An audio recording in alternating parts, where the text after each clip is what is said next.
Quel est donc le rapport entre muguet et ménopause? Il faudra remonter jusqu'aux Celtes pour comprendre le pourquoi du muguet.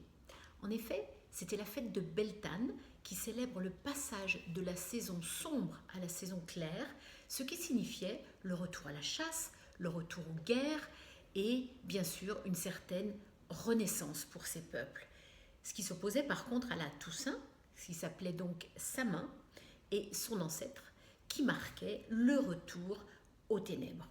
Et donc les Celtes l'appelaient, ce muguet, le lys des vallées, et c'est encore aujourd'hui en anglais le lily of the valley, qui signifie donc muguet, et qui était une fleur d'origine japonaise. Et elle a toujours en plus eu des vertus particulières pour les Celtes, puisque c'était une fleur porte-bonheur. Et c'est par le roi Charles IX qui a offert un brin de muguet à toutes les femmes de sa cour que cette tradition du 1er mai est née. Le 1er mai, c'est aussi une journée particulière, c'était en tout cas chez les Américains, puisque ça s'appelait le Moving Day, et c'était le jour où ils faisaient les calculs de l'année comptable. Et en 1886, à Chicago, il y eut la première très grosse grève, plus de 400 000 personnes se sont mises en grève, il y a eu des blessés, et c'est un jour qui a été remémoré tous les 1er mai. Ce n'est que 61 ans plus tard qu'en France, on a célébré cette fête comme étant la fête du travail. Et donc, les deux fêtes se sont superposées. 1er mai, fête du travail, 1er mai, la fête du muguet, ce qui fait que c'est devenu la fête aussi du printemps.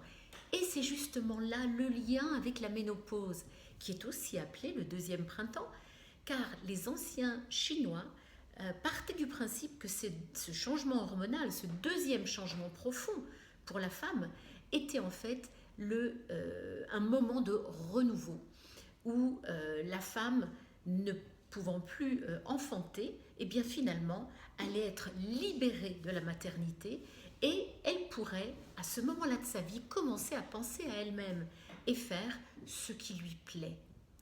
Alors, on va célébrer ce deuxième printemps. Pour moi, j'estime que la fête du muguet, c'est aussi finalement notre fête, la fête du printemps. Nous avons beaucoup travaillé jusqu'à maintenant et franchement, nous méritons de penser désormais à soi, de prendre soin de soi, d'écouter son corps, d'écouter son cœur. Nous sommes en route vers une nouvelle aventure. Eh bien, la ménopause est une phase transitoire, un peu comme un rite de passage d'un élément à un autre pour désormais s'élever à un autre plan.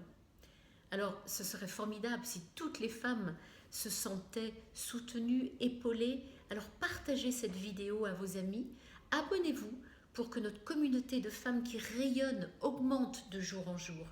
Nous sommes belles, nous ne sommes pas des sous-femmes parce qu'on ne peut plus engendrer, mais au contraire, nous sommes de vraies femmes.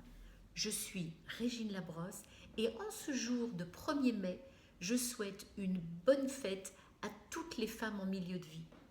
Célébrons la victoire du printemps dans nos vies, la victoire sur le brouillard et les teintes grisâtres de l'hiver. Très bonne fête de 1er mai, je vous embrasse.